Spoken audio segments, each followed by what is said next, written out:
வணக்கம். நான் உங்கள் ஜெயா. இன்றைக்கி நம்ம இந்த வீடியோவில் தமிழருடைய அறிவியல் சிந்தனைகளில் தமிழருடைய தொழில்நுட்ப வரலாறை பற்றி பார்க்கலாம் வாங்க. இப்போது மாநிலர்களுடைய வரலாற்றில் பார்த்திங்கன்னா, அவங்க இந்த உணவுக்காக வேட்டையாடி விலங்குகளை கொன்று அதோடைய உணவுக்காக அதை வெட்டுறதுக்கான கருவிகளை உருவாக்குன அந்த தொழில்நுட்பம் கிட்டத்தட்ட 2.5 மில்லியன் ஆண்டுகளுக்கு முன்னாடியே தெரிஞ்சிருந்தது அப்படின்றதும், அது மாத்திரம் இல்லாமல் கை கோடாரியோட பயன்பாடு 1.6 மில்லியன் ஆண்டுகளுக்கு முந்தியதுன்னும், தீயை எப்படி உருவாக்கணுன்ற அந்த நுட்பமும் தமிழர்களுக்கு 1.5 மில்லியன் ஆண்டுகளுக்கு முன்னாவும் தெரிஞ்சிருக்கிறதா ஆராய்ச்சியாளர்கள் சொல்கிறாங்க. அதே மாதிரி உடைகள், சுடுமண் பொருட்கள், வில், கவன், இந்த மாதிரி வேட்டையாடுற கருவிகள், வேளாண்மையில் தேவைப்படுற கருவிகள், தங்கம், சக்கரம், எழுத்து முறைகள், உப்பை எப்படி விளைவிக்கிறது, இரும்பு, வெண்கலத்தை எப்படி பிரித்து எடுக்கிறது, கண்ணாடி தயாரிப்பு, இந்த மாதிரி பல வகையான விஷயங்கள் பல்வேறு காலகட்டத்தில் தொழில்நுட்பங்களாக இருந்திருக்கு. இந்த தொழில்நுட்பங்கள் மனித இனத்தை மேம்படுத்த, அதாவது எல்லா உயிரினத்துலேயும் மேன்மையான ஒரு சமூக உயிரினமாக மனிதர்களை கொண்டு வரத்துக்கு உதவுச்சு அப்படின்றது தான் ஆராய்ச்சியாளர்கள் நம்மக்கிட்ட சொல்கிறாங்க. இப்போ பழைய கற்காலத்தில் இருந்த தொழில்நுட்பங்கள்னு பார்த்திங்கன்னா, சில நிரந்தர குடியிருப்புகள்லாம் உருவாக்குற காலம் அது. அதனால் அந்த காலத்தில் உயிர் பிழைக்கிறதுக்காகவும், வேட்டையாடுறதுக்காகவும், உணவு தயாரிப்பதற்காகவும் பல தொழில்நுட்பங்களை அவங்க பயன்படுத்தியிருக்காங்க. அதே மாதிரி தீ, கற்கருவிகள், உடை, இந்த மாதிரியான விஷயங்கள்லாம் முதன்மையான தொழில்நுட்பமாக அந்த காலத்தில் இருந்திருக்கு. இந்த காலத்தில் பார்த்திங்கன்னா, மனித இனங்கள் சில பேர் கடலில் போகிறதுக்காக களங்களெல்லாம் வடிவமைச்சிருக்காங்க.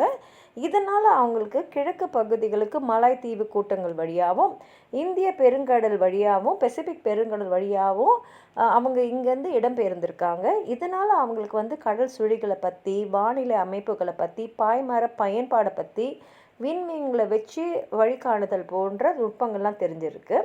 அதே மாதிரி புதிய கற்கால தொழில்நுட்பங்கள்னு பார்த்திங்கன்னா, வேளாண்மை ஆரம்பித்த காலம் அது. அதனால் அந்த காலத்தில் உறுதியான பாறைகளை வச்சு கற்கருவிகளை செஞ்சுருக்காங்க. அது கற்களுக்காக ஆரம்பத்தில் பாறைகள் இருந்தும், பின்னாடி மண்ணுக்கடியில் சுரங்கங்கள்லாம் தோண்டி அந்த கற்கருவிகளை எடுத்திருக்காங்க. இதுவே பின்னாடி சுரங்க தொழிலுக்கு தொடக்க காலமாக அந்த தொழில்நுட்பம் அமைஞ்சிருக்கு. அதுவும் இந்த காலத்தில் எல்லா கற்கோடாரிகளையும் நல்லா பட்டத்தீட்டி, அது மூலமாக மரங்கள், அதாவது வனத்தில் இருந்த மரங்களெல்லாம் வெட்டி குடியிருப்புகளை அமைச்சிருக்காங்க, வேட்டையாடவும் பயன்படுத்தியிருக்காங்க. உலோக கால தொழில்நுட்பங்கள்னு பார்த்திங்கன்னா, மனுஷங்களோட வரலாற்றும் சரி, தொழில்நுட்ப வரலாற்றும் சரி, உலோகங்களுடைய கண்டுபிடிப்பு முக்கியமான மைல்கல்னு சொல்லலாம். தனித்த உலோகத்தோடைய பயன்பாடும் கலப்பு உலோக தொழில்நுட்பமும் உலகத்தோட போக்கையே மாற்றி அமைச்சிருக்கு. உலோகத்தை எப்படி பிரித்து எடுக்கணும், அதை எப்படி வார்த்து புழுங்கு பொருளாக வடிவமைக்கணும், அந்த பொருட்கள் வேளாண்மைக்கு, வேட்டைக்கு, அப்புறம் இல்ல பயன்பாடுக்கு தேவையான மாதிரி வடிவமைக்கணும், எல்லாம் அந்த காலத்தில் இருந்த தொழில்நுட்ப மேலாண்மையாக இருக்குது. அதே மாதிரி வெண்கல காலத்து தொழில்நுட்பங்கள் பார்த்திங்கன்னா, இந்த உலோகங்களை உருக்குறது தொழில்நுட்பமாக அந்த காலத்தில் இருந்திருக்கு. முதல்ல செப்பு கருவிகளும், பின்னாடி செப்பியும் ஈயமும் கலந்த வெண்கல கருவிகளும் தயாரிச்சிருக்காங்க. இரும்பு காலத்தில் வெண்கலத்துக்கு மாற்றாக இரும்பு பயன்படுத்தியிருக்காங்க. இரும்புனால் செய்யப்பட்ட கருவிகள்லாம் ரொம்ப வலிமையாக இருந்தது. அப்புறம் இரும்பை காய்ச்சி அடித்து அதோட கரிமத்தோட அளவை குறைச்சி எக்கு தயாரிச்சிருக்காங்க. நவீன கால தொழில்நுட்ப மேலாண்மையானது இந்த தொழில் புரட்சிக்கு வித்துட்டது. உழைப்பை இலகுவாக்கி குறைச்சி, உற்பத்தியை பெருக்கி, உணவு, உடை, உறையூல், போக்குவரத்து, ஊர்திகள், மின்சாரம், மின்சாதன பொருட்கள், நவீன மருத்துவம், தகவல் தொடர்பு, எரிபொருட்கள், கணினி, கைபேசி, இணையம், செயற்கைக்கோள், சமூக ஊடகங்கள், இன்னும் பிற அனைத்து கண்டுபிடிப்புகளுக்கும் இந்த தொழில்நுட்ப மேன்மையே அந்த காலத்தில் இருந்தது தான், பின்னாடி வந்ததெல்லாம். இந்த தொழில்நுட்பங்களோட பயன்பாடு இல்லாமல் மனிதன் வாழ்கிறதே அரியுது அப்படின்ற நிலைமை இப்போ உருவாக்கியிருக்கு. தமிழரும் தொழில்நுட்பம் பார்த்திங்கன்னா, ஒரு மொழியில் இருக்கக்கூடிய இலக்கியங்கள் அந்த மொழியை பேசுகிற மக்களுடைய கால வாழ்வியலை தாங்கி நிற்கக்கூடிய கருவூலங்கன்னு சொல்லலாம். அப்போ பண்டைய தமிழர்களுடைய வாழ்வியல் கருவூலங்களாக இருக்கிறது தமிழ் செவ்வியல் இலக்கணங்கள் தான். இவை தமிழினத்தின் ஏறத்தாழ 3000 ஆண்டு கால வாழ்வியல் விழுமங்களை எடுத்து சொல்கிறாங்க. மேலும் இந்த இலக்கியங்கள் வந்து தமிழருடைய மரபு அறிவியல், பொறியியல், தொழில்நுட்ப செய்திகளை கொண்டு வந்து நம்மக்கிட்ட சேர்க்காது. பழந்தமிழரின் தொழில்நுட்ப கூறுகளை வேளாண்மை, நெசவு, கட்டுமானம், மருத்துவம், பாதுகாப்பு, ஊர்திகள், கைவினை பொருட்கள்னு பல நிலைகளில் வந்து அடையாளப்படுத்துறதுக்கு நம்மளால் இப்போ இந்த இலக்கியங்கள் மூலமாக தான் சொல்ல முடியுது. அதே மாதிரி வேளாண்மை தொழில்நுட்பம் பார்த்திங்கன்னா, வேளாண்மை துறையில் வந்து விளை நிலத்தை மேம்படுத்துறது, நீர்நிலைகளை உருவாக்குறது, நீர் பாசனம் போன்றவற்றை தொழில்நுட்பங்கள்லாம் பயன்படுத்தியிருக்காங்க. அது மாத்திரம் இல்லாமல் இந்த தொழிலில் வந்து பார்த்திங்கன்னா, அவங்க உபயோகப்படுத்துகிற பொருட்கள் வந்து நீர் பாய்ச்சும் கருவிகள், அப்புறம் உற்பத்தி பொருட்களை பிரித்தெடுக்கிற இயந்திரங்கள், இதெல்லாம் வந்து குறிப்பிட்டு சொல்லலாம். வேளாண்மை புழங்கு பொருட்களில் முதன்மையானது கலப்பை. கலப்பையை வடிவமைத்து பயன்படுத்தின நுட்பத்தை பழந்தமிழர்கள் தெரிஞ்சு வச்சுருந்தாங்க. உறுதியாக இருக்கிற மண்ணை மேலேருந்து கீழே, கீழே இருக்கிற மண்ணை மேலேன்னு கலக்கிறது தான் கலப்பை அப்படின்னு நம்ம அபிதான சிந்தாமணியில் பார்க்குறோம். இதுக்கு இன்னொரு பேர் வந்து ஏர் இல்லை நாஞ்சில் அப்படின்னு சொல்லப்படுது. கலப்பையை உருவாக்கி கொழு இலக்கியங்களை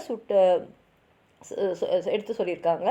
அதே போல் விளைநிலத்தை வந்து பண்படுத்துகிற கருவிகளை ஒன்று வந்து தளம்பு. நன்சை நிலத்தில் உள்ள கட்டிகளை உடச்சி நிலத்தை சமப்படுத்த இந்த கருவியை பயன்படுத்தியிருக்காங்க. இதனை நம்ம வந்து புறநானூற்றில் பார்த்திங்கன்னா, மலங்குமிளிர் செருவில் தளம்பு தடி திட்ட பழன வாழை அந்த அடி மூலமாக அறியலாம். இதில் என்ன சொல்கிறாங்கன்னா, வயலில் உள்ள வாழை மீன்களை தளம்பிடையில் மாட்டி வெட்டப்பட்டன அப்படின்னு வந்து செய்தி வந்து இங்கே சொல்லப்படுது. அப்போ தளம்புன்றது பொறியியல் நுட்பத்தோடு சுழல்ற அமைப்பில் உருவாக்கப்பட்ட ஒரு வேளாண் கருவி அப்படின்ற விஷயம் நமக்கு தெரிய வருது. அது மாத்திரம் இல்லாமல் வேளாண் நிலங்களுக்கு நீர் இறைப்பதற்கு நீரேற்ற கருவிகள் வந்து பயன்படுத்தியிருக்காங்க. இவை வந்து ஏற்றம், பட்டை, பன்றி பொறி, ஆம்பி, சால், தொப்புரை, துலா, பரி, பூட்டை பொறி இந்த மாதிரி பெயர்களையும் கூப்பிடுறாங்க. இந்த கருவி வந்து நீரை வந்து முகக்கவும் இறைக்கவும் ஏற்ற வகையில் வடிவமைச்சிருக்காங்க. பண்டை தமிழரோட வேளாண் தொழில்நுட்பத்தில் வந்து கரும்பு பிடிகிற இயந்திரத்தோட வடிவமைப்பு வந்து ரொம்ப குறிப்பிடத்தக்கது. கரும்புலேருந்து சாற்றை பிரித்து எடுத்து வெள்ளை கட்டிகளாகவும் சர்க்கரையாகவும் வந்து தயாரிச்சிருக்காங்க. இந்த இயந்திரத்துக்கு கரும்பு பிடி இயந்திரம் அப்படின்ற ஒரு பேரில் பயன்படுத்தப்பட்டிருக்கு.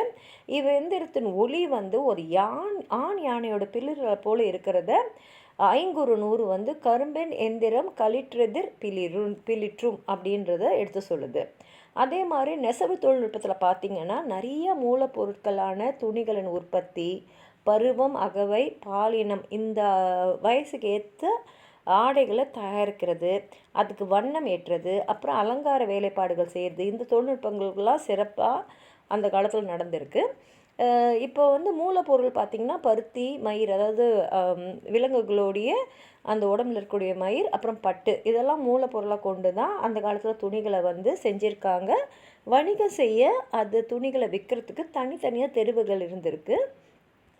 இந்த விஷயத்தை வந்து நம்ம வந்து சிலப்பதிகாரத்தில் நூலினும் மயிரினும் நுழைநூர் பட்டினும் பால்வகை தெரியா பன்னொன்ற கத்து நறுமடி செறிந்த அறுவை வீதி அப்படின்ற விஷயம் மூலமாக நம்ம தெரிஞ்சிருக்கலாம். அப்புறம் கட்டுமான தொழில்நுட்பத்தில் பார்த்திங்கன்னா, பழந்தமிழகத்தில் கட்டுமான தொழில்நுட்பம் வந்து சிறப்பாக இருந்திருக்குன்றதை சங்க இலக்கியங்கள் மூலமாக நம்ம தெரிஞ்சிருக்கலாம். இப்போ தொல்லியல் சான்றுகளும் இதை வந்து உறுதிப்படுத்துகிறது. கட்டுமான துறையில் பார்த்திங்கன்னா, உறையூல் உருவாக்கம், நீர்நிலை அமைக்கிறது, பாதுகாப்பு அரண்களை ஏற்படுத்துறது, மதில் உறுப்புகளை வடிவமைக்கிறது, தானியங்கி இயந்திர பொருட்களை உருவாக்குறது எல்லாமே குறிப்பிடத்தக்கது. பழந்தமிழ் இலக்கியங்களில் பார்த்திங்கன்னா, உறையூலின் தேவையும் அவற்றின் நிறைவிற்கான செயல்பாடுகளையும் வந்து நுட்பமாக தெளிவாக வந்து இலக்கியங்களும் எழுதியிருக்காங்க. திணைசார் குடியிருப்புகள் முதல் பெருநகர கட்டமைப்புகள் வரை பல்வேறு குடியிருப்பு அமைப்புகளை பற்றி பண்டைய இலக்கியங்களை நம்ம பார்க்க முடியுது. அழகிய தூண்களோடு கூடிய இல்லங்கள், நிலா முற்றங்களுடன் கூடிய பெரிய மாட மாளிகைகள், எழில்மிகு அரண்மனைகள் இதெல்லாமே அந்த காலத்தில் கட்டிருக்காங்க. 7 நிலைகளை கொண்ட மாளிகைகளை சிலப்பதிகாரம் காட்டுது. அதில் பார்த்திங்கன்னா, குளிர்காலத்துக்கு ஏற்ற ஒரு தளமும் கோடை காலத்துக்கு ஏற்ற தளமும் தனித்தனியாக வடிவமைச்சிருக்காங்கன்ற செய்தி நமக்கு வருது. இது தமிழர்களுடைய கட்டுமான தொழில்நுட்பத்தின் உச்சமாக பார்க்கப்படுது. பாதுகாப்பு துறையில் பார்த்திங்கன்னா, பழத்தமிழர் கட்டுமான பொறியியல் நுட்பம் ரொம்ப அருமையாக காணப்படுது. குறிப்பாக பார்த்திங்கன்னா, அரண்களின் கட்டுமானத்தில் பலவிதமான மதில் உறுப்புகள் அமைக்கப்பட்டிருக்கு. அவை ரொம்ப நுட்பமான வேலைப்பாடுகளோடு காணப்படுது. பதப்பாடு, எந்திரம், சோசம், தோணி, விதப்பு, நாயில், நாஞ்சில், மதில் உறுப்பே அப்படின்னு இந்த மதில் உறுப்போட பேர் 7 சேர்த்து சேந்தன் தீபாகரம் சுட்டி காட்டுது. தானே அம்பேதர பொறியியல் நுட்பத்தோடு கட்டப்பட்ட எந்திர முகப்பை, செம்பொறி சிலம்போடு அணித்தடி தூங்கும் எந்திர தகையின் ஆம்புடை வாயில் அப்படின்றதுல காட்டுது பதிற்று 10.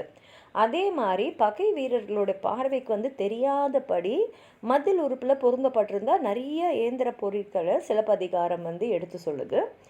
இதில் சுட்டப்படும் வளைந்து தானே அம்பேயும் இயந்திர வில், கல்லினை வீசும் கவன், பகைவரோட கழுத்தை மூர்க்கும் சங்கிலிகள், பறவையோட தலையை போல அடுப்புகள், பகைவர் மீது பாய்ந்து தாக்கும் மீன் கொத்தி பறவை போன்ற பொறிகள், மதிலில் ஏறியவரை கோட்டால் கிழித்தெறியும் பன்றி பொறிகள், இதெல்லாம் இன்றைய தொழில்நுட்பங்களுக்கு முன்னோடியாகவே விளங்கி இருக்குதுன்னு நமக்கு தெரியுது. பழந்தமிழோட கட்டுமான நுட்பத்தில் பார்த்திங்கன்னா நீர்நிலைகளோட கட்டுமானம் ரொம்ப குறிப்பிடத்தக்கது. ஓடி வர காற்றாற்று வெள்ளத்தை தடுத்து நிறுத்தி அந்த நீரை தேக்கி வச்சு அதை பாசனத்திற்கும் குடிநீர் தேவைக்கும் பயன்படுத்துகிற தொழில்நுட்பத்தை அவங்க காத்திருந்தாங்க. 2000 ஆண்டுகள் கடந்தும் இன்னும் பயன்பாட்டில் இருக்கிற உலகத்தில் இருக்கக்கூடிய ஒரே அணி என்ற பெருமை கல்லணைக்கு தான் இருக்குது. இது இன்றும் காவிரி படுகையை வளமாக வச்சிருக்கிறதுக்கூடிய ஒரு அணையாகும். தமிழரோட கட்டுமான தொழில்நுட்பத்தை கட்டியம் கூறிக்கொண்டிருக்கிறது இந்த கல்லணை. உங்களுக்கும் தமிழருடைய தொழில்நுட்பத்தை பற்றி ஏதாவது சொல்லணும்னு நினச்சிங்கன்னா கீழே இருக்கிற கமெண்ட் பாக்ஸில் எழுதுங்க. இந்த வீடியோவை லைக் பண்ணுங்கள், உங்கள் ஃப்ரெண்ட்ஸோடு ஷேர் பண்ணுங்கள், மறக்காமல் ஹைப் பண்ணுங்கள். அப்போ தான் நிறைய பேர் இந்த வீடியோவை பார்க்கலாம். சப்ஸ்கிரைப் பண்ணாதவங்களாம் ப்ளீஸ் சப்ஸ்கிரைப் பண்ணி சப்போர்ட் பண்ணுங்கள். நன்றி.